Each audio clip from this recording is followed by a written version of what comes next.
আসসালামু আলাইকুম ওয়া রাহমাতুল্লাহি ওয়া বারাকাতুহু। ইন্নাল হামদুলিল্লাহ ওয়াসসালাতু ওয়াসসালামু আলা রাসূলিল্লাহ, আম্মা বাদ। সুপ্রিয় দর্শক, কাছে কিংবা দূরে, দেশ কিংবা বিদেশ থেকে এই মুহূর্তে যারা দেখছেন, সবাইকে আন্তরিক প্রীতি, শুভেচ্ছা ও ভালোবাসা জানাই। আমি আমিন ইকবাল। প্রিয় দর্শক, নেক্সাস টেলিভিশন আয়োজিত প্রাত্যহিক জীবন ঘনিষ্ঠ ইসলামী আলোচনা ও প্রশ্নোত্তর ধর্মী সরাসরি আয়োজন শরীফ হজ গ্রুপ নিবেদিত ইসলামী জীবন বিধানের আজকের পর্বে আমরা একটি জীবন ঘনিষ্ঠ বিষয় নিয়ে কথা বলবার চেষ্টা করব ইনশাআল্লাহ। নির্ধারিত বিষয়ে কথা বলবার জন্য এবং আপনাদের নানা প্রশ্নের উত্তর দেওয়ার জন্য বরাবরের মতোই একজন বিদগ্ধ আলেমে দ্বীন আজ আমাদের মাঝে উপস্থিত রয়েছেন। আজ আমন্ত্রিত অতিথি হিসেবে আমাদের মাঝে উপস্থিত আছেন বিশিষ্ট ইসলামী চিন্তাবিদ, গবেষক, আলেম, ঢাকা ধানমন্ডির মসজিদুত তাকওয়া সোসাইটির সম্মানিত খতিব মুফতি সাইফুল ইসলাম। চলুন শুরুতেই আজকের অতিথির সঙ্গে পরিচিত হয়ে নেই। আসসালামু আলাইকুম ওয়া রাহমাতুল্লাহি ওয়া বারাকাতুহু। ওয়া আলাইকুম আসসালাম ওয়া রাহমাতুল্লাহি ওয়া বারাকাতুহু। শাইখ কেমন আছেন? আলহামদুলিল্লাহ ভালো আছি, আপনি কেমন আছেন? আলহামদুলিল্লাহ ভালো আছি। আমরা আপনার কৃতজ্ঞতা প্রকাশ করি গুরুত্বপূর্ণ সময় থেকে আমাদের সঙ্গে কিছু সময় শেয়ার করছেন। অনেক ধন্যবাদ। বিহামদিল্লাহি রাব্বিল আলামিন। শুকরান।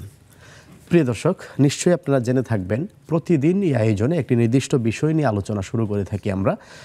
আজ যে বিষয়ে কথা শুনতে চাই এবং শোনাতে চাই তা হচ্ছে সম্পদ উপার্জন এবং ব্যয়। আমরা কিভাবে সম্পদ উপার্জন করব এবং সেই সম্পদ আমরা ভোগ করব কিভাবে, ব্যয় করব কিভাবে, নিশ্চয়ই সে সম্পর্কে কোরআন এবং হাদিস থেকে আমাদের আজকের অতিথি আলোচনা করবেন। তার আগে প্রিয় দর্শক বলে রাখি, চাইলে আপনারাও আমাদের এই আয়োজনের সঙ্গে যুক্ত থাকতে পারবেন। তার জন্য স্ক্রিনে ভেসে ওঠা নাম্বারে ফোন করতে হবে।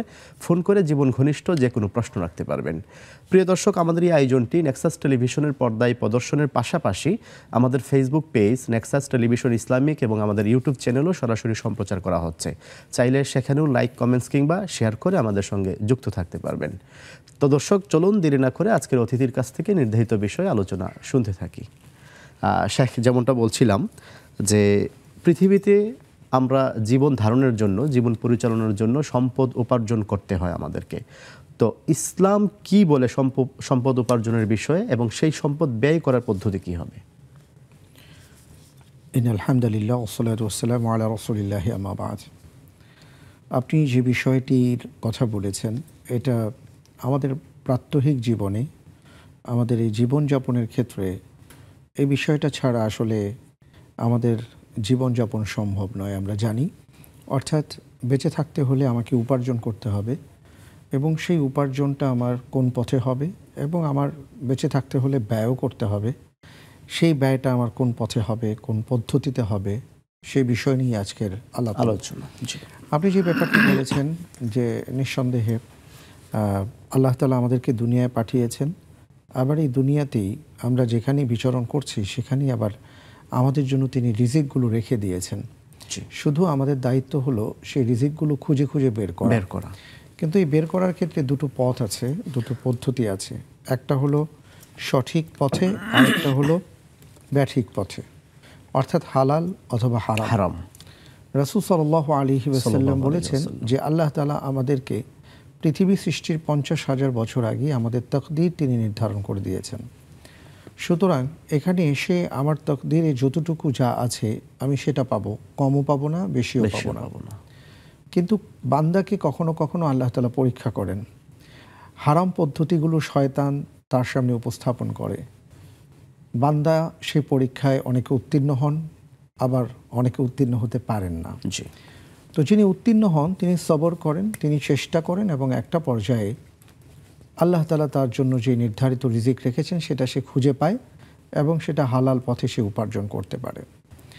আপনি সূরাতুল বাকারাতে একদম শুরুতেই যদি খেয়াল করেন তাহলে দেখবেন যে আল্লাহ রাব্বুল আলামিন ঈমানদারদের পরিচয় দিয়েছেন, তাদের প্রশংসা করেছেন।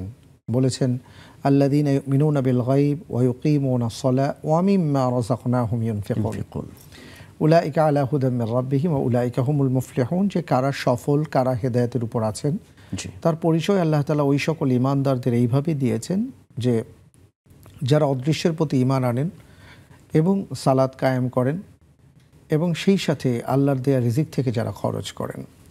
তাহলে এখানে দুটো বিষয় আমরা পাচ্ছি। একটা হলো যে আমাদের উপার্জনটা হালাল হতে হবে এবং হালাল পথে আমাকে উপার্জন করতে হবে, আবার ঠিক এমনি করে ব্যয় করার ক্ষেত্রেও হালাল পথে ব্যয় করতে হবে। আমাদের সমাজে আমরা দেখি যে অনেকে অঢেল সম্পদের মালিক হন, কিন্তু সেই সম্পদ অর্জন করতে গিয়ে, উপার্জন করতে গিয়ে তিনি সঠিক পথগুলো বেছে নেন না, অন্ধকার পথেই তিনি ওই সম্পদ হাতড়ে বেরিয়ে নিয়ে আসেন এবং সেটা তার এই সম্পদ তার কোনো কাজে আসে না। লা ইয়ানফাউ মালু ওয়ালা বানুন, আল্লাহ তাআলা বলেছেন যে একটা সময় আসবে যখন সন্তান সন্ততি এবং সম্পদ কোনো কাজে আসবে না। আর আবার অনেকে আছেন যে কষ্ট করে উপার্জন করেছেন কিন্তু ব্যয়টাও তিনি সঠিক পথে করছেন না। তো হালাল উপার্জন যেমন দরকার, ঠিক তেমনি করে হালাল পথে ব্যয় করা দরকার। যদি এর মধ্যে আমরা কোনো একটা শর্ত ভঙ্গ করি তাহলে আমাদেরকে ধরা খেয়ে যেতে হবে। হাদিসের মধ্যে আসছে, আমি এই কথাটা বলি আপনাকে দিয়ে দিচ্ছি, যে 5টি প্রশ্নের উত্তর আমাকে দিতে হবে। তার মধ্যে 2টো প্রশ্ন হবে কোন পথে উপার্জন, কোন পথে ব্যয়। এই প্রশ্নের উত্তর দুনিয়া থেকে আমাদের রেডি করে যেতে হবে। জি, নিঃসন্দেহে। শাইখ, দর্শক আছেন আমাদের সঙ্গে। আসসালামু আলাইকুম ওয়া রাহমাতুল্লাহ। ওয়ালাইকুম সালাম ওয়া রাহমাতুল্লাহি ওয়া বারাকাতুহু। ভাইয়া, আমার একটাই প্রশ্ন স্যারের কাছে। জি। হ্যাঁ, আমার কোশ্চেনটা হচ্ছে যে এই যে বিভিন্ন জায়গায় মানে এলাকার মধ্যে বা অন্যান্য জায়গায় সামিয়ানা টানিয়ে মেহফিলের আয়োজন হয়, সেখানে মেয়েদেরও কাতার করা হয়, সেখানে মানে আমাদের মেয়েদের যাওয়া পর্দা সহকারে কতটুকু জায়েজ আছে? আর সাথে একটা সম্পৃক্ত প্রশ্ন আছে যেটা না করলেই নয়, সেটা হচ্ছে যে দেখা যাচ্ছে যে আলেম বিভিন্ন জায়গা থেকে আলেমকে মানে ইনভাইট করা হয়, ওনারা এসে অনেক কথাই বলেন, কিছু মানে সহি কথা বলেন সুন্নাহ দ্বারা প্রমাণিত, কিছু কিছু সুন্নাহ দ্বারা প্রমাণিত না, বা তারা দেখা যায় যে অনেক নিজেদের মতো হাদিস বানিয়ে ওনারা বক্তব্য আওড়ান। তো ওই যে তাদের যে নিজেদের মতো হাদিস বানিয়ে ওগুলো আমরা শুনছি, অনেকে শুনে আমল করছি, এটা হচ্ছে আমাদের কতটুকু পাপ হয়ে যাচ্ছে। মানে আপনার ঠিক আছে, বুঝতে পেরেছি। জি, বুঝতে পেরেছি, আমাদের সঙ্গেই থাকুন। ভাইয়া, আমি আরেকটু বলে নিই, আপনাদের আলোচনার সাথে ওনাদের আলোচনা মেলে না, আমি দেখছি কিছু কিছু একদমই মেলে না। তো ভাইয়া, স্যারকে আমি বলছি, স্যার মানে একান্তভাবে রিকোয়েস্ট, স্যার যদি ওনাদের জন্য মানে যারা এইভাবে হাদিস গুলি আওড়ান, ওনাদের জন্য যে প্লিজ কিছু বলতেন। ঠিক আছে, জি, শুকরান। আমাদের সঙ্গে আরো একজন দর্শক যুক্ত আছেন। দর্শক, আসসালামু আলাইকুম ওয়া রাহমাতুল্লাহ। ওয়ালাইকুম আসসালাম ওয়া রাহমাতুল্লাহি ওয়া বারাকাতুহু। জি, বলুন। আমি সাইমা বলতেছিলাম গ্যান্ডারিয়া থেকে। জি। আমার প্রশ্ন হইতেছে যে আমার ননাসের কথায় পরিচিত হয়ে আমি আমার 2টা বাচ্চা নষ্ট করছি, তো এর দায় আসলে কে নিবে? বুঝতে পেরেছি। আর কোনো প্রশ্ন? জি না, একটাই। ঠিক আছে, আমাদের সঙ্গেই থাকুন। শেখ, আমরা বেশ কয়েকটি প্রশ্ন পেয়েছি, আমার মনে হয় একটু প্রশ্নের উত্তরে আমরা চলে যেতে পারি। প্রথম যে আপু প্রশ্ন রেখেছেন যে সামিয়ানাটা নিয়ে যে মাহফিলের আয়োজন করা হয়, সেখানে মেয়েদের আয়োজনও রাখা হয় মাঝে মধ্যে, সেখানে জায়েজ কিনা? অনেক ধন্যবাদ। আল্লাহ সুবহানাহু ওয়া তাআলা কোরআনুল কারীমের মধ্যে বলেছেন, উদউ ইলা সাবিল রাব্বিকা বিল হিকমাতি ওয়াল মাউইযাতিল হাসানা। মাওয়াইজা শব্দটার মধ্যে ওয়াজ শব্দটা আছে, যেটা আমরা বাংলায় ওয়াজ মাহফিল বলে থাকি। তো আল্লাহ রাব্বুল আলামিন বলেছেন যে তোমরা মানুষদেরকে সঠিক পথে আহ্বান করো, তোমার রবের পথে আহ্বান করো, এবং সুন্দর ভাষায় তাদেরকে তোমার রবের পথে আহ্বান করো। এবং সেই আলোকে আমরা দেখি যে বাংলাদেশের আলহামদুলিল্লাহ প্রায় সব এলাকাতেই কম বেশি মাহফিল হয়ে থাকে, এবং সেই মাহফিলগুলোতে আমাদের ভাইদের পাশাপাশি অনেক বোনদের ব্যবস্থা করা হয়ে থাকে, বোনেরাও সেখানে গিয়ে থাকেন, নারীরা গিয়ে থাকেন। তো নারীদের ক্ষেত্রে পবিত্র কোরআনুল কারীম যেটা বলেছেন যে ফাসআলু আহলা যিকরি ইন কুনতুম লা তা'লামুন, এটা প্রত্যেকের জন্য যে তোমার কোনো বিষয় যদি জানা না থাকে, যারা জ্ঞান চর্চাকারী ব্যক্তি আছেন তাদের কাছ থেকে জেনে নেওয়ার চেষ্টা করো। এবং পাশাপাশি আমরা এটাও জানি যে তলাবুল আলমি ফারিদাতুন আলা কুল্লি মুসলিম, প্রত্যেকটা মুসলমানের জন্য ইলম তলব করা, ইলম অন্বেষণ করা, জ্ঞান জানা, এটা ফার্স্ট আমাদের জন্য। তো সেই আলোকে একজন নারী যদি মাহফিলের জায়গায় যেতে তার নিরাপত্তার কোনো সমস্যা না হয়ে থাকে, এবং যদি উনি পর্দার মাধ্যমে সেখানে যেতে পারেন, এবং পূর্ণ যাওয়া আসার পুরো পথ যদি নিরাপত্তার বলয় থাকে, ওনার কোনো ক্ষতির সম্ভাবনা না থাকে, তাহলে তিনি সেখানে যেতে পারবেন এবং এই ওয়াজ নাসিহাত তিনি শুনতে পারবেন ইনশাআল্লাহ। জি। তিনি আরও জানতে চেয়েছেন যে ওই একজন দর্শক আছেন, যুক্ত করে নিচ্ছি আগে। আসসালামু আলাইকুম ওয়া রাহমাতুল্লাহ। আসসালামু আলাইকুম। ওয়ালাইকুম আসসালাম। আমার দুইটা প্রশ্ন আছে। জি দর্শক আমি প্রতি নামাজে 5 ওয়াক্ত নামাজে 20 বার করে করে লা ইলাহা ইল্লাল্লাহ করি 20 বার, তারপর সুবহানাল্লাহি ওয়া বিহামদিহি সুবহানাল্লাহিল আযীম এটা করি 20 বার। প্রতি 5 ওয়াক্ত নামাজে আমি 20 বার করি 20 বার করে করে পড়ি। তাইতে কি আমার এটা হবে, মানে 100 বার পূর্ণ হবে? আচ্ছা, বুঝতে পেরেছি। আর কোন প্রশ্ন? আরেকটা প্রশ্ন হচ্ছে, আমি ফজর নামাজের সময় আর মাগরিব নামাজের সময় আল্লাহুম্মা আজরিনি মিনান নার, আল্লাহুম্মা আসআলুকা রিদাতাল জান্নাতি বিগাইরি হিসাব, আল্লাহুম্মা হাসিবনি হিসাবান ইয়াসির, রাদিতু বিল্লাহি রাব্বা ওয়া বিল ইসলামি দীনহা ওয়া বিমুহাম্মাদিন নাবিয়্যা সাল্লাল্লাহু আলাইহি প্রশ্নটি বলুন। জি, এগুলা পড়ি, এগুলা কি ঠিক আছে? আচ্ছা ঠিক আছে, আমাদের সঙ্গেই থাকুন। শেখ, আগে যে বোন জানতে চেয়েছিলেন আরেকটি সম্পূরক প্রশ্ন, যে তিনি বলছেন এই ধরনের ওয়াজ মাহফিলে বিভিন্ন সময় যে আলোচনা হয়ে থাকে, ওনার কথা মতে যে কখনো কখনো কোরআন সুন্নাহ বিবর্জিত আলোচনাও হয়, যেটা এই টেলিভিশন কিংবা আমাদের আলোচনার সঙ্গে মিশে না, মিলে না। এই ক্ষেত্রে সেগুলো অনুযায়ী আমল করা কি ঠিক হবে কিনা বা কি হবে? আসলে মাহফিলগুলো হচ্ছে, অধিকাংশ মাহফিলই ভালো এবং বড় বড় ব্যক্তিরা গিয়ে আলোচনা করেন, ইসলামিক স্কলার বৃন্দ আলোচনা করেন, অধিকাংশ মাহফিল ওনারা সঠিক কথা বলে থাকেন। তবে মাহফিলের ক্ষেত্রে যদি বলেন, আমার কিছু আর কি বিষয় আমার দৃষ্টিতে এসছে, যদি আমি সেটা বলি। প্রথমত আসলে মাহফিলগুলোতে যারা কথা বলেন, যেই কথা বলেন, এই কথা তো তারা বাইরের কোনো কথা বলেন না, কোরআন এবং সুন্নাহর আলোকেই বলেন। তো সবচেয়ে ভালো হয় যে অঞ্চল ভিত্তিক এমন অনেক ভালো ভালো আলেমে দ্বীন আছেন, যদি তাদেরকে এনে তাদের মাধ্যমে মাহফিলগুলো করানো হয় তাহলে অনেক খরচও বেঁচে যায়, পাশাপাশি আপনার অনেক ধরনের কথা আমরা শুনতে পাই মাহফিলের কেন্দ্র করে, কন্টাক্টের ব্যাপার স্যাপার ইত্যাদি, এগুলো থেকে অনেকে বেঁচে যান। দ্বিতীয় যে ব্যাপারটা বলবো সেটা হলো যে এই মাহফিলগুলো অনেক ক্ষেত্রেই, সব ক্ষেত্রে না, অনেক ক্ষেত্রেই সুর কেন্দ্রিক হয়ে যাচ্ছে। এবং আগে হয়তো নাটক, সিনেমা বা যাত্রা গান হতো বা মঞ্চ নাটক হতো, এর বিপরীতে অনেকে মাহফিলকে চিন্তা করছেন। এটা সঠিক নয়, কখনো এই দুটো এক জিনিস হতে পারে না। বরং মাহফিলের আলাদা একটা শান, একটা মর্যাদা আছে। এই মাহফিলে যারা কথা বলবেন তারা অন্যরকম, অন্য পর্যায়ের আর কি, সম্মানের দিক থেকে অনন্য পর্যায়ের একজন মানুষ। সুতরাং এই জাতীয় বড় বড় ব্যক্তিদেরকে নিয়ে আমাদের কথাগুলো শোনা দরকার, যারা কোরআন এবং সুন্নাহর আলোকে কথা বলবেন। আমরা কিন্তু খেয়াল করেছি যে অনেক ক্ষেত্রেই মাহফিলে যাদেরকে আনা হয়, কারো হয়তো সুন্দর সুর আছে বা তিনি খুব ভালো গাইতে পারেন, তো একসময় হয়তো গেয়েছেন, পরবর্তীতে ওই গাইতে গাইতে গায়ক থেকে এখন বক্তা। তো স্বাভাবিকভাবেই জি, তো এগুলো আসলে এটা আমাদেরও দায় আছে। আমাদের দায় মানে হলো যারা মাহফিলের আয়োজন করেন তাদের দায় আছে। কারণ আপনি কেন আর কি এই জাতীয় ব্যক্তি নেবেন? আপনি নেবেন যিনি কোরআন এবং সুন্নাহর আলোকে কথা বলছেন তাকে। তো আমরা এই কারণে না একটা বিশাল সমন্বয়হীন এবং একটা গ্যাপ তৈরি হয়ে যায়।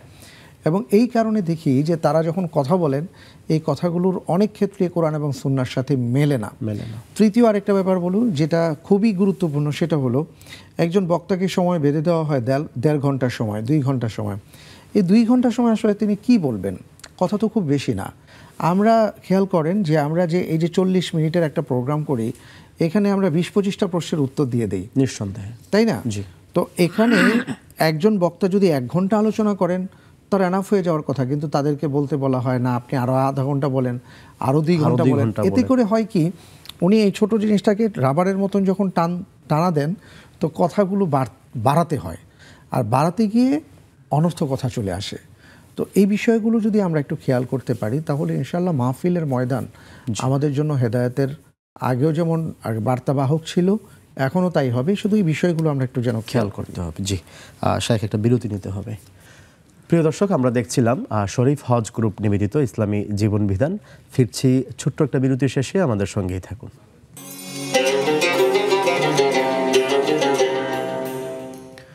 আসসালামু আলাইকুম ওয়া রাহমাতুল্লাহি ওয়া বারাকাতুহু। সুপ্রিয় দর্শক, বিরতি শেষে আবারও ফিরে আসলাম আপনাদের প্রিয় অনুষ্ঠান, প্রিয় আয়োজন শরীফ হজ গ্রুপ নিবেদিত ইসলামী জীবন বিধানে।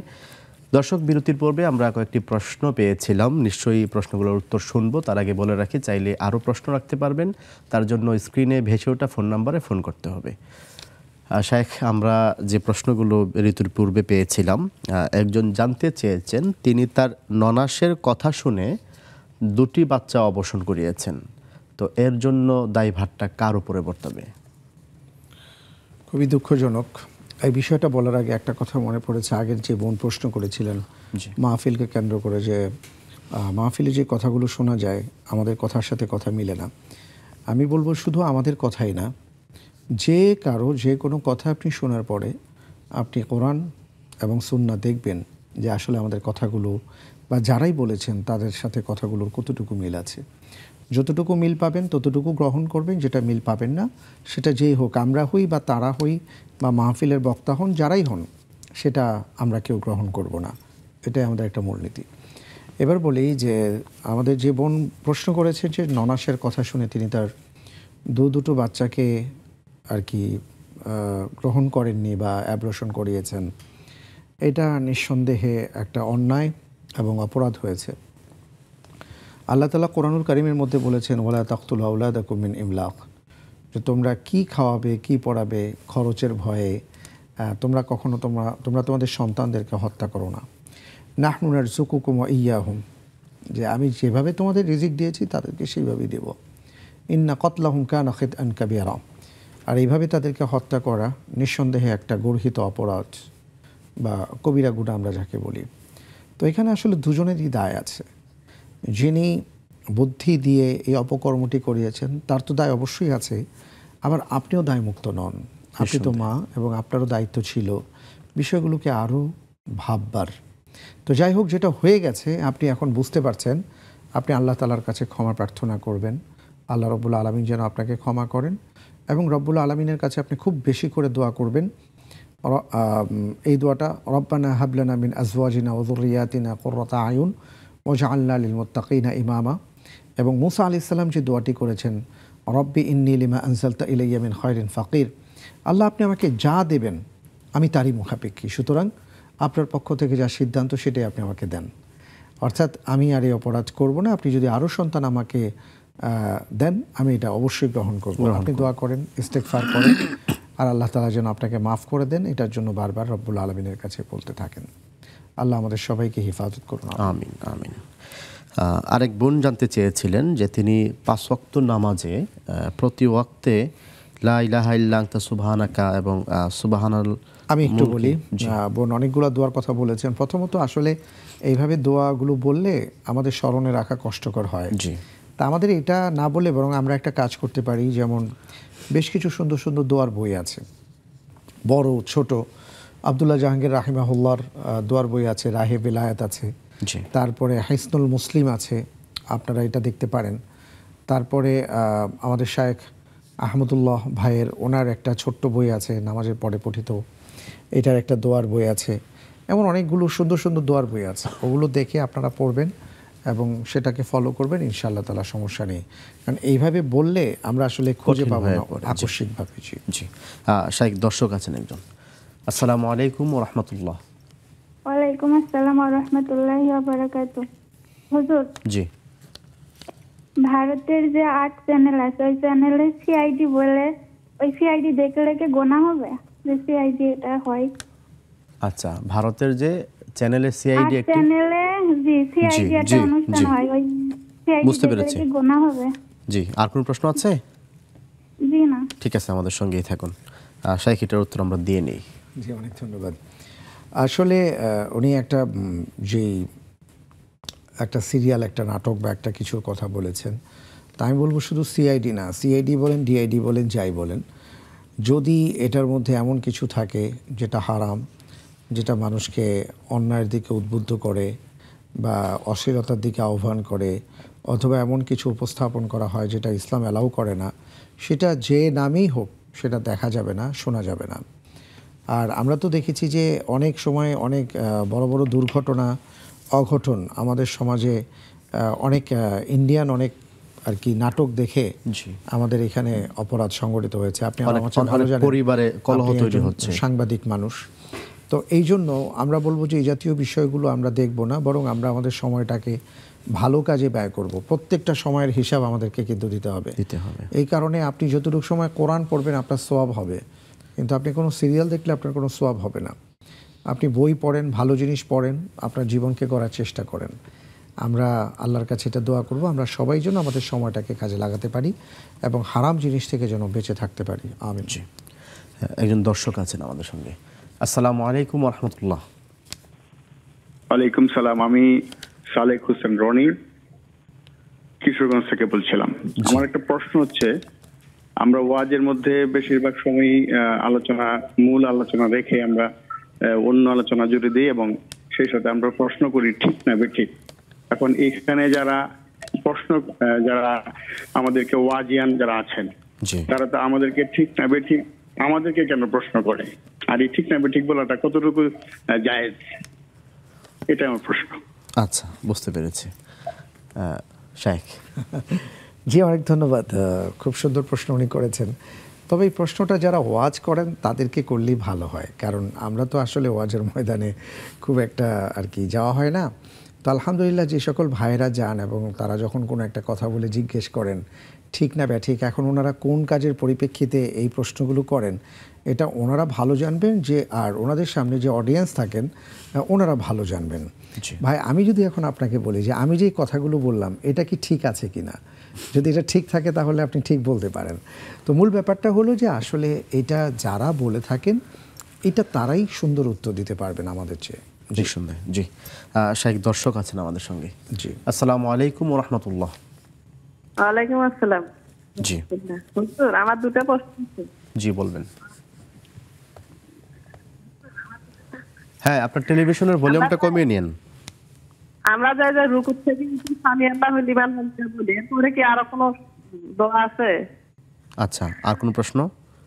আর একটা আছে হুজুর, আমাদের এই যে চারটাতে গোসল খরচ তো কখন কখন করতে হয় এটা একটু দিয়ে বলবেন।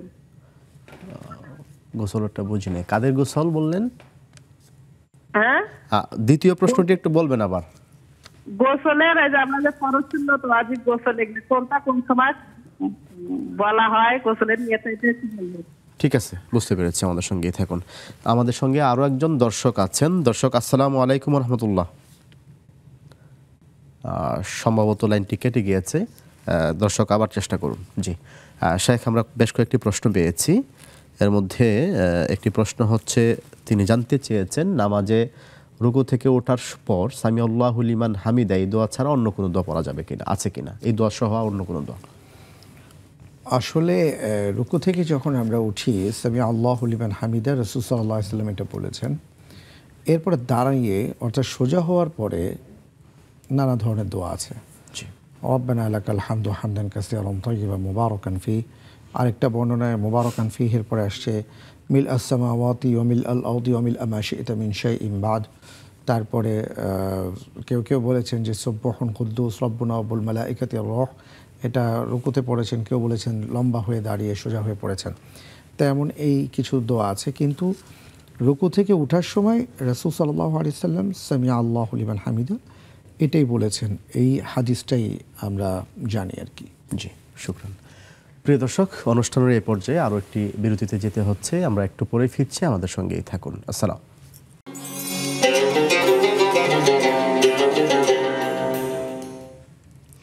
আসসালামু আলাইকুম ওয়া রাহমাতুল্লাহি ওয়া বারাকাতুহু। প্রিয় দর্শক, বিরতি শেষে আবারও ফিরে আসলাম আপনাদের প্রিয় অনুষ্ঠান শরীফ হজ গ্রুপ নিবেদিত ইসলামী জীবন বিধানে। দর্শক, বিরতির পূর্বে আমরা শাইখের কাছ থেকে গুরুত্বপূর্ণ আলোচনা শুনছিলাম। আপনাদের অনেকগুলো প্রশ্নের উত্তর তিনি জানাচ্ছিলেন। নিশ্চয়ই আমরা আরও কিছু প্রশ্নের উত্তর জানতে চাই। প্রিয় দর্শক, চাইলে স্ক্রিনে ভেসে ওঠা নাম্বারে ফোন করে আরও প্রশ্ন রাখতে পারবেন। শাইখ, আমরা অনেকগুলো প্রশ্ন উত্তর জেনেছি। এবার আমরা একটু ফেসবুক থেকে, আমাদের ডিজিটাল মাধ্যমে অনেকে প্রশ্ন রাখছেন, সেখান থেকে একটি প্রশ্ন নেই। মাহফুজা মুস্তফা নামে এক বোন জানতে চেয়েছেন যে হারাম শরীফে জামাতের নামাজের সালাম ফেরানোর সময় দুজন ইমাম দুইবার আসসালামু আলাইকুম ওয়া রাহমাতুল্লাহি বলেন, আমরা কি প্রথমবার ফলো করব? অনেক ধন্যবাদ। আসলে তিনি যে দুজন ইমাম বলেছেন, দুজন তো ইমাম হয় না, একজন ইমাম হন আর একজন মুয়াজ্জিন হন, মুকাব্বির, এবং তিনি মুকাব্বির। মুকাব্বির মানে হলো ইমাম সাহেবের কথার পরে আবার তিনি কথা বলেন বা তাকবীরগুলো দিয়ে থাকেন। এর কারণটা হলো যে আমরা জানি যে মসজিদে হারামে বিশাল জামাত হয়ে থাকে। আল্লাহ মাফ করুন, কোনো কারণে যদি কোনো একজনের সাউন্ড সিস্টেমের প্রবলেম হয় তাহলে আরেকজনের সাউন্ড সিস্টেম দিয়ে যেন অন্যরা সালাতটা সুন্দরভাবে সম্পন্ন করতে পারেন, এটার জন্যই। তো আপনি যখন সালাত আদায় করবেন, প্রধান যিনি আর কি নামাজ পড়াচ্ছেন ইমাম সাহেবকে আপনি ফলো করবেন। তো উনি যখন সালাম ফিরাবেন তখন আপনি সালাম ফিরালেই আপনার জন্য যথেষ্ট হয়ে যাবে। মুয়াজ্জিন সাহেবের জন্য আপনার অপেক্ষা করতে হবে না। জি। আরেকজন জানতে চেয়েছেন যে আমি গুনাহ করতে চাই না, কিন্তু শয়তানের ধোঁকায় পড়ে গুনাহ হয়ে যায়, আমি তওবা করলে কি আল্লাহ মাফ করবেন? প্রথমত কেউই তো আসলে গুনাহ করতে চায় না, কেউই অপরাধ করতে চায় না, অপরাধ হয়ে যায়। তো বিষয়টা হলো যে এই হয়ে যাওয়ার পিছনেও এটা শয়তানের যেমন কারসাজি থাকে, তেমন আমাদেরও শয়তানকে সহযোগিতার একটা অবস্থা থাকে, যে কারণে আমরাও অপরাধী। তো তারপরেও আল্লাহ তাআলা বলেছেন যে তুমি যদি আমার কাছে তওবা করো, ইল্লা মান তাবা ওয়া আমানা ওয়া আমিলা সালিহা ফাউলাইকা ইউবাদদিলুল্লাহু সাইয়্যাতিহিম হাসানাত, যে আল্লাহ তাআলার কাছে যদি আমরা তওবা করি যে হে আল্লাহ ভুল হয়ে গেছে বা ভুল করে ফেলেছি, আপনি মাফ করে দেন, আল্লাহ তাআলা বলেছেন যে যদি সে সত্যিকার অর্থে খাঁটি দিলে তওবা করতে পারে, অনুশোচনা করতে পারে, আর সত্যি সত্যি যদি সে আর কখনো না করে, তাহলে আমি তার তওবাকে কবুল করব এবং পেছনের গুনাহগুলো মাফ করে দিব। শুধু তাই নয়, পেছনের গুনাহ মাফ করে দিয়ে ওই জায়গাটাকে আমি আর খালি রাখবো না, সেটাও আমি তার প্রতিদান দিয়ে পূর্ণ করে দিব। সুবহানাল্লাহ। তো এই জন্য অবশ্যই আমাদের সবসময় তওবার সাথে থাকতে হবে। জি জি। হ্যাঁ, আরেক বোন জানতে চেয়েছেন যে কি আমল করলে টেনশন দূর হবে? আমলের ক্ষেত্রে আমলের চাইতে বলবো যে চিন্তাটা এখানে বেশি আমাদের কাজ করা উচিত। সেটা হলো আমাদের একটা সুচিন্তা থাকতে হবে যে আমি যে অবস্থাতেই আছি আলহামদুলিল্লাহ, এবং আমার চেয়ে অনেক খারাপ অবস্থায় অনেকেই আছেন। রাসূল সাল্লাল্লাহু আলাইহি সাল্লাম টেনশন দূর করবার জন্য একটি কথা বলেছেন যে তুমি তোমার উপরের দিকে না তাকিয়ে নিচের দিকে তাকাও। তুমি যে অবস্থায় আছো সেই অবস্থার দিকে না তাকিয়ে তোমার নিচে যারা অবস্থান করছে তাদের দিকে তাকাও, তাহলে তুমি উপলব্ধি করবে, তুমি বুঝতে পারবে যে আল্লাহ তাআলা তোমাকে কতটা ভালো রেখেছেন। তখন কিন্তু আমাদের মনে টেনশন হবে না। মনে করেন আমি হয়তো টেনশন করছি যে একটা জায়গা কিনবো কয়েক কোটি টাকা দিয়ে, এখন হয়তো 5 কোটি টাকা দাম, 2 কোটি টাকা আছে, 3 কোটি টাকা কিভাবে আমি জোগাড় করবো, এটা নিয়ে খুব টেনশন। কিন্তু আমি নিচের দিকে তাকিয়ে দেখলাম সর্বনাশ, অনেকে তো রাস্তায় ঘুমায়, সেই তুলনায় তো আল্লাহ তাআলা আমাকে এত ভালো রেখেছেন, তাহলে আমি কেন টেনশন করছি? কিন্তু আমি যদি তাকাই আরেকজনের দিকে যে যিনি 20 কোটি টাকার মালিক বা 100 কোটি টাকার মালিক, তাহলে তাকে দেখলে তো আমার টেনশন হবে অবশ্যই। তা আমরা এই চিন্তাটা নিয়ে এগোবো এবং সবসময় আল্লাহ রাব্বুল আলামিনের কাছে দোয়া করব, হে আল্লাহ আপনি আমাকে ভালো রাখুন এবং চিন্তামুক্ত জীবন দান করুন। এবং এটার জন্য আরেকটা গুরুত্বপূর্ণ বিষয় দরকার, সেটা হলো প্রচুর ইসলাম সম্পর্কে পড়াশোনা করা, কোরআন পড়া, অনুধাবন করা। তাহলে বুঝবো যে আসলে আমাদের টেনশনের জায়গা এই দুনিয়ায় না, মূল টেনশন তো আখেরাত কেন্দ্রিক। সুতরাং আমাদের টেনশনটা আখেরাত কেন্দ্রিক হোক, তাহলে দুনিয়ায় আমরা ভালোভাবে কাটাতে পারবো। জি। আমাদের সঙ্গে একজন দর্শক যুক্ত আছেন। জি। আসসালামু আলাইকুম ওয়া রাহমাতুল্লাহ। ওয়ালাইকুম সালাম রাহমাতুল্লাহ। হুজুর, জি। আমার প্রথম প্রশ্ন হলো আপনার আয়াতুল কুরসি ফরজ নামাজের পরে কখন পড়তে হবে? দ্বিতীয় হলো হাফ গেঞ্জি শার্ট দিয়া নামাজ হবে কিনা? তারপরে আপনার তৃতীয় হলো যে ফরজ নামাজের পরে যে আজগার গুলি আছে এটি পড়ার পরে অন্য অন্য আজগার করা যাবে কিনা? জি, আমাদের সঙ্গেই থাকুন, বুঝতে পেরেছি। আসসালামু আলাইকুম। ওয়ালাইকুম আসসালাম। শেখ, তিনি যেটা জানতে চেয়েছেন যে আয়াতুল কুরসি ফরজ নামাজের পর কখন পড়তে হবে? রাসূল সাল্লাল্লাহু আলাইহি ওয়াসাল্লামের আমরা দুটো বর্ণনার কথা বলতে পারি। একটা হলো তিনি আয়াতুল কুরসি ফজর এবং মাগরিব অথবা আসরের পরে, ফরজ নামাজের পরে পড়ার কথা বলেছেন, এবং এই ক্ষেত্রে বর্ণনা হলো যে নিয়মিতভাবে আয়াতুল কুরসি পাঠ করবেন সকাল সন্ধ্যায়। আল্লাহ রাব্বুল আলামিনের পক্ষ থেকে নিরাপত্তা প্রহরী হিসাবে ফেরেশতাদেরকে নিয়োজিত করা হয়। আরেকটা হলো যে কেউ যদি সকাল সন্ধ্যায় নিয়মিত আয়াতুল কুরসি পাঠ করেন, তাহলে তার জান্নাতে যাবার বাধা শুধু এতটুকুই যে সে মৃত্যুবরণ করে না, তাই সে জান্নাতে যায় না। সুবহানাল্লাহ। আর আরেকটা বর্ণনায় আসছে, এটা দায়ী বর্ণনা, যে প্রত্যেক সালাতের পরে আয়াতুল কুরসি পাঠ করা, এটাও নিরাপত্তার কথা উল্লেখ করা হয়েছে। তো আমরা চেষ্টা করব যে নামাজের পর প্রত্যেক ফরজ সালাতের পরে আয়াতুল কুরসি আমরা পড়তে পারবো ইনশাআল্লাহ। আমাদের সঙ্গে আরো একজন দর্শক যুক্ত আছেন। আসসালামু আলাইকুম ওয়া রাহমাতুল্লাহ। জি, ওয়ালাইকুম আসসালাম ওয়া রাহমাতুল্লাহ। হুজুর, আমি মোস্তামদ নীলা বলছি পাবনা সদর থেকে। জি যে আমার 3টা প্রশ্ন। জি। ফার্স্ট প্রশ্ন হচ্ছে এই যে মানে তাহাজ্জুদ নামাজ হুজুর, আমি ঈশার নামাজ আদায় করলাম, করার পরে তাহাজ্জুদ পড়ে তারপর বেতের পড়তে পারবো কি? আর হুজুর এই যে কসরের নামাজ যেটা, কোনো গেস্টের কোনো গেস্টের বাসায় গেলাম, বোন বা খালা বাসায় গেলাম, আমি কতদিন পর মানে কতদিন কসর আদায় করতে পারবো? আমি যদি লং টাইম থাকি 15 দিন বা 1 মাস, তাহলে কতদিন হচ্ছে কসর আদায় করব? আর 3 নম্বর কোশ্চেন হচ্ছে হুজুর, নামাজ ফরজ নামাজ ছুটে গেলে আবার আদায় করতে হয়, আর ওয়াজিব ছুটে গেলে নাকি আপনার সহি সিজদা দিতে হয়। তো এই নামাজের ওয়াজিব কোনটা ফরজ কোনটা ছুটে যায়, এটা আমি বুঝি না, একটু যদি বুঝিয়ে বলতেন। আচ্ছা, ঠিক আছে, আমাদের সঙ্গেই থাকুন। শেখ, গুরুত্বপূর্ণ কয়েকটি প্রশ্ন পেয়েছি আমরা। তিনি জানতে চেয়েছেন যে তাহাজ্জুদের নামাজের পর বিতির পড়া যাবে কিনা। জি, রাসূল সাল্লাল্লাহু আলাইহি ওয়াসাল্লাম তিনি বেতের দুইভাবে পড়তেন। একটা হলো এশার নামাজের পর তিনি সুন্নত পড়ে বেতের পড়ে ফেলতেন, যেটা আবু হুরায়রা রাদিয়াল্লাহু তাআলা আনহু থেকে বর্ণিত একটা হাদিস আমরা পাই। আবার আরেকটা বর্ণনায় আমরা পাই, যেটা আব্দুল্লাহ ইবনে মাসউদ রাদিয়াল্লাহু তাআলা আনহু সহকারে অনেকেই বর্ণনা করেছেন, যে রাসূল সাল্লাল্লাহু আলাইহি ওয়াসাল্লামের জীবনের শেষ সময়টায় তিনি বেতেরটা শেষে পড়তেন, তাহাজ্জুদ নামাজ পড়তেন, তারপরে তিনি বেতের পড়তেন। সুতরাং এইভাবে পড়াটাই আমরা উত্তম মনে করি। জি, আগের পূর্বের ভাই একটি প্রশ্ন রেখেছিলেন, সেটি হচ্ছে যে হাফ শার্ট বা গেঞ্জি পরে নামাজ পড়া যাবে কিনা। অনেক ধন্যবাদ। বিষয়টা হলো যে আমরা যখন নামাজ পড়ি আমাদেরকে চিন্তা করতে হবে যে আমি আসলে কি করছি। তো চিন্তাটা হলো যে আমি আসলে আল্লাহ সুবহানাহু ওয়া তাআলার সামনে দাঁড়িয়েছি, তার সামনে আমি কথা বলছি, আমার সমস্যা, আমার কষ্টের কথা আমি তাকে তুলে ধরার চেষ্টা করছি। জি। তো এই ক্ষেত্রে আমরা পৃথিবীতে যেটা করি সেটা হলো মহান কারো সামনে গেলে আমার পোশাক আশাক পরিচ্ছদ সব কিছুই পরিপাটি করে আমরা উপস্থাপন করি। এই ক্ষেত্রে এটা আমাদের খেয়াল রাখা দরকার। তারপরেও যদি কেউ হাফ শার্ট পরে সালাত আদায় করেন, তার সালাত হয়ে যাবে, কিন্তু এটা সুন্দর দেখাচ্ছে না। পার্থক্য এতটুকু। জি, একজন দর্শক আছেন আমাদের সঙ্গে। আসসালামু আলাইকুম ওয়া রাহমাতুল্লাহ। ওয়ালাইকুম আসসালাম ওয়া রাহমাতুল্লাহ। হুজুর, আমি পাবনা সুজানগর থেকে আব্দুল জব্বার বলছিলাম। জি, বলুন। হুজুর, আমার 3টি প্রশ্ন ছিল। হ্যাঁ। একটি প্রশ্ন, গতকাল আপনাদের অনুষ্ঠানে বলেছে যে বান্দার একটি হক যদি নষ্ট করা হয় 6 লক্ষ নামাজের সমান ক্ষতিপূরণ দিতে হবে। 6 লক্ষ। তার আমার প্রশ্ন হচ্ছে হুজুর, একটি হক বলতে কি বোঝায়, একটু এটা বলবেন। বুঝতে পারছেন হুজুর? হ্যাঁ, বুঝতে পেরেছি। আচ্ছা, 2 নম্বর প্রশ্ন হলো, প্রিয় নবী হযরত, এই প্রশ্নটা আমি আপনাদের ওখানে করছিলাম, প্রিয় নবী হযরত মুহাম্মদ সাল্লাল্লাহু আলাইহি ওয়াসাল্লামকে সৃষ্টি না করলে দুনিয়ায় কিছু সৃষ্টি হতে নাই। যে লোকটা বলেছিল ওয়াজ, উনি বলছে আমার আল্লাহ তাআলা হাদিসে কুরসিতে বলেছেন, তা আমার নবী পাক জবানিতে বলেছেন, লামা খালাকতুল জান্নাত জান্নাত বানাইতাম না, ওয়াল লাইল রাত বানাইতাম না, ইত্যাদি আছে। 2 নম্বর প্রশ্ন, আমার এটার উত্তর প্রশ্ন জানতে চাচ্ছি যে আসলে এটা কোনটা সত্যি হবে। উনি তো এইভাবে বললেন যে আমার আল্লাহ তাআলা তার হাদিসে কুরসিতে বলেছেন, সেটা আমার নবী তার পাক জবানিতে বলেছেন। এই এক হুজুরের বক্তব্য, আর আপনাদের মিডিয়াতে আমি জানতে পেরেছি যে এটা তার হাদিস। 2 নম্বর।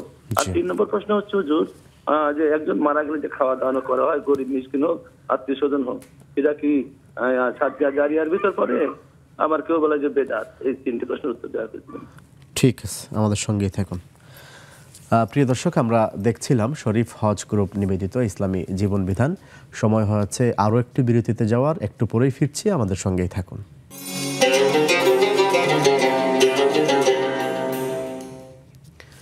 আসসালামু আলাইকুম ওয়া রাহমাতুল্লাহি ওয়া বারাকাতুহু। সুপ্রিয় দর্শক, বিরতি শেষে আবারও ফিরে আসলাম আপনাদের প্রিয় অনুষ্ঠান শরীফ হজ গ্রুপ নিবেদিত ইসলামী জীবন বিধানে। দর্শক, বিরতির পূর্বে আমরা অনেকগুলো প্রশ্ন পেয়েছি। ইনশাল্লাহ আমরা প্রশ্নের উত্তর শুনবো, আমাদের সঙ্গেই থাকবেন শেষ পর্যন্ত।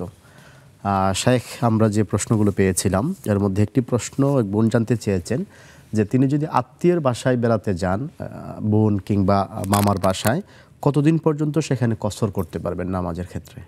তিনি তার প্রশ্নের মধ্যে আরেকটি কথা বলেছেন যে আমি যদি নিয়ত করে নেই যে 15-16 দিন থাকবো, 20 দিন থাকবো, তাহলে কি হবে।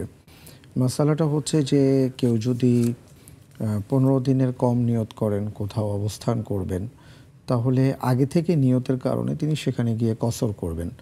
4 রাকাত ফরজ নামাজ, সেটা তিনি 2 রাকাত আদায় করবেন। বাকি যে সকল 3 রাকাত বিশিষ্ট বা 2 রাকাত বিশিষ্ট ফরজ নামাজ আছে, সেটা ওইভাবেই তাকে আদায় করতে হবে। আর পাশাপাশি তিনি নফল সালাত বেশি পড়বেন বা সুন্নত চাইলে সুন্নত পড়বেন, অসুবিধা নেই। কিন্তু যদি ব্যাপারটা এমন হয় যে তিনি আগে থেকেই নিয়ত করেছেন যে তিনি 15 দিনের বেশি থাকবেন, জি, তাহলে তিনি 4 রাকাত যে ফরজ নামাজ সেটা তিনি 4 রাকাতই আদায় করবেন। কারণ আগে থেকে তার নিয়ত থাকার কারণে নিয়তের উপরই আসলে আমলটা নির্ভর করে যে তিনি কি করবেন বা কি করবেন না। নিঃসন্দেহে। জি, তিনি আরও জানতে চেয়েছিলেন যে নামাজের কোনো ফরজ ছুটে গেলে তো সেই নামাজটা পুনরায় পড়তে হয়, আর ওয়াজিব ছুটে গেলে সাহসিকতা করতে হয়। তিনি জানতে চেয়েছেন কোনটা ওয়াজিব কোনটা ফরজ নামাজের। মূল ব্যাপারটা হলো যে নামাজ পড়ার আগে আমাদের নামাজ সম্পর্কে জ্ঞান অর্জন করতে হবে। জি, যেমন নামাজের ভিতরে আমরা যা যা পড়ি, কি পড়ি, কেন পড়ি, এবং কোনটা পড়তেই হবে ফরজ, কোনটা পড়া ওয়াজিব, এগুলো আমাদের জানা থাকতে হবে, নয়তো স্বাভাবিকভাবে আমরা নামাজ পড়তে পারবো না। তো নামাজের মধ্যে মূলত প্রথমত আমরা জানতে হবে যে 13টি ফরজ আছে। নামাজ শুরু করার আগে মনে করেন 6টি, আর নামাজ শুরু করার পরে 7টি। আবার নামাজের ভেতরে যে 7টি ব্যাপার আছে ওইটার মধ্যে যদি কোনো একটা ভুল হয়ে যায় আমাকে নামাজ রিপিট করতে হবে, যেটা ফরজ। আবার কিছু আছে ওয়াজিব, যেটা ওলামায়ে কেরাম গবেষণা করে বলেছেন প্রায় 14টি বিষয় আছে যেটা ওয়াজিব। তো 14টা বিষয়ের মধ্যে যদি আমার কোনো একটা ছুটে যায় ভুলে, অথবা আমি কম বেশি করে ফেলি, তাহলে আমি সহজেতা দিব। তো আমাদের এই 14টা বিষয় আর 13টি বিষয়, এটা ন্যূনতম আমাদের জানা থাকতে হবে। এটা লম্বা সময়ের ব্যাপার। আমি এতটুকু বললাম। আমি অনুরোধ জানাবো যে তিনি যেন একটু দেখে নেন এবং দেখে এটা মুখস্থ করে নেন। জি, এক ভাই জানতে চেয়েছেন যে হয়তো আমাদের এই আয়োজনে গতকাল আলোচনা হয়েছে যে বান্দার একটি হক নষ্ট করলে 6 লক্ষ নামাজের ক্ষতিপূরণ দিতে হবে। তো এবং তিনি আরেকটি বিষয় জানতে চেয়েছেন, প্রিয় নবী সাল্লাল্লাহু আলাইহি ওয়াসাল্লামকে সৃষ্টি করা না হলে পৃথিবীর কোনো কিছুই সৃষ্টি করা হতো না।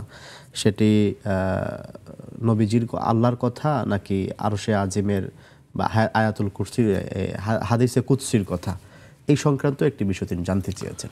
প্রথমত আমি ঠিক ওনার কথা পুরোপুরি ক্লিয়ার বুঝতে পারিনি। তো আপনার প্রশ্নের আলোকে যদি বিষয়টা এমন হয় যে বান্দার হক নষ্ট করলে 6 লক্ষ নামাজের ক্ষতিপূরণ দিতে হবে, এটা আসলে এমন কোনো আমি হাদিস আমার জানা নেই। যেহেতু জানা নেই সেহেতু এই ব্যাপারে আমার কোনো বক্তব্য নেই। একটি হকটা কি মূলত? বান্দার হক, বান্দার অসংখ্য হক আছে। যেমন আপনার প্রতি আমার বা আমার প্রতি আপনার হক কি, আমি আপনার সাথে সুন্দরভাবে কথা বলবো, অথবা আমি আপনার সাথে সুন্দর ব্যবহার করব, কিন্তু দেখা গেল যে আমি সেটা করলাম না, আমি আপনার হক নষ্ট করলাম। তো এটার জন্য আপনি কিয়ামতের ময়দানে চাইলে আল্লাহ সুবহানাহু ওয়া তাআলার কাছে আমার বিরুদ্ধে নালিশ করতে পারবেন যে আমার যেটা হক ছিল তিনি হক আদায় করেননি। এটা ছোট ব্যাপার বললাম, এমন অসংখ্য হক আছে বড় বড়। মানুষের টাকা মেরে দেয়, মানুষের অধিকার নষ্ট করে, মানুষকে অসম্মান করে, মানুষকে তুচ্ছ-তাচ্ছিল্য করে, এমন কত বিষয় আছে। এগুলো সব হকের ব্যাপার। তো এই হকের কারণে 6 লক্ষ ওয়াক্ত নামাজ বা রাকাত নামাজের ক্ষতি করলো, এটা আমি এইভাবে আর কি এই সংখ্যা সহকারে আমার কোনো হাদিস জানা নেই। এই জন্য আমি এই ব্যাপারে কোনো মন্তব্য করতে পারছি না। দ্বিতীয় বিষয়টা হলো যে যেটা আপনি বলেছেন হাদিস কিনা, যে আমি রাসূল সাল্লাল্লাহু আলাইহি সাল্লামকে সৃষ্টি না করলে কোনো কিছু সৃষ্টি করতাম না। মূলত এটা কোনো হাদিস না, এটা একজন কবির কবিতা ছিল যে যদি আপনাকে আল্লাহ তাআলা সৃষ্টি না করতেন তাহলে কোনো কিছুই সৃষ্টি করতেন না। একজন কবি তিনি আবেগে এই কবিতাটি রচনা বা আবৃত্তি করেছেন। এটা পরবর্তীতে সেই কবির নাম হারিয়ে গিয়ে ওখানে ধীরে ধীরে আমাদের সামনে চলে আসছে হাদিসে কুদসি হিসাবে। এবং আপনি জানেন যে আমাদের পৃথিবীতে হাদিস চর্চার যে গবেষণার যে নীতিমালা, এই নীতিমালাটা এমন যে ছাঁকনি দিয়ে চাল চাললে যেভাবে গুরুগুলো বের হয়ে যায়, ঠিক হাদিসের চালনিটা ঠিক এই রকম, যে ঠিক ওইভাবে নীতিমালার মধ্যে নিয়ে আসলে ধরে ফেলা যায় কোন হাদিসটা আসলে সহি, কোনটা হাদিসই না। তো দেখা গেছে যে আসলে এটা কোনো হাদিস না। পরবর্তীতে দেখা গেছে যে এটা একজন কবির কবিতা। যেহেতু হাদিস না, সুতরাং আমার হাদিসে কুদসি বা অন্য কিছু এই প্রশ্নই আসে না। জি, আরও একটি প্রশ্ন ছিল যে কেউ যদি মারা যায় এবং তার মৃত্যুকে কেন্দ্র করে যে খাবারের আয়োজন করা হয় পরবর্তীতে, সেটা কি সদকায়ে জারিয়ার সওয়াব পাবে নাকি কোনো সওয়াবই পাবে না?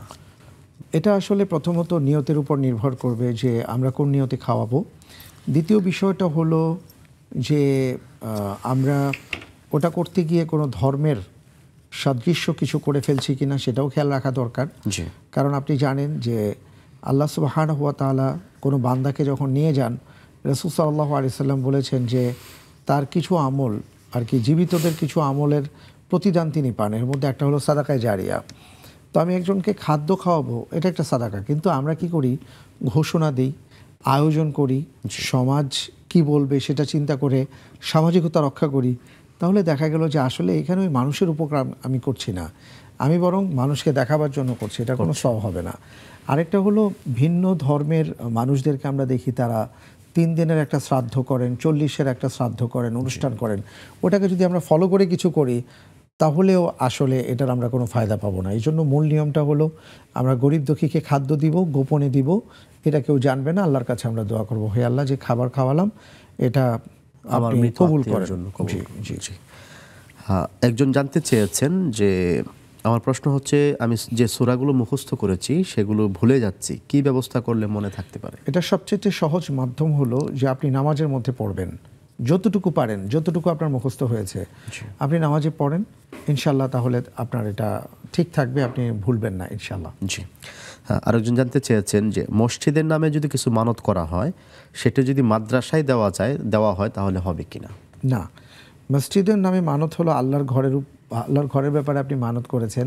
যদি আসলে মানতটা শুধুমাত্র আল্লাহর ওয়াস্তে করতে হয় যে আমি আল্লাহর সন্তুষ্টির জন্য এটা করব, তো যাই হোক, আপনি মসজিদের জন্য মানত করলে আপনি মসজিদ ভিত্তিকই আপনার মানতটা পূরণ করবেন। কোনো কিছুর জন্য যদি 2 বার মানত করা হয় তাহলে কি 2 বার মানত আদায় করতে হবে না একবার করলেই হবে? 2 বার আদায় করতে হবে। জি জি। আরেকজন জানতে চেয়েছেন জিকির কি মনে মনে করা যাবে নাকি ঠোঁট নাড়াতে হবে?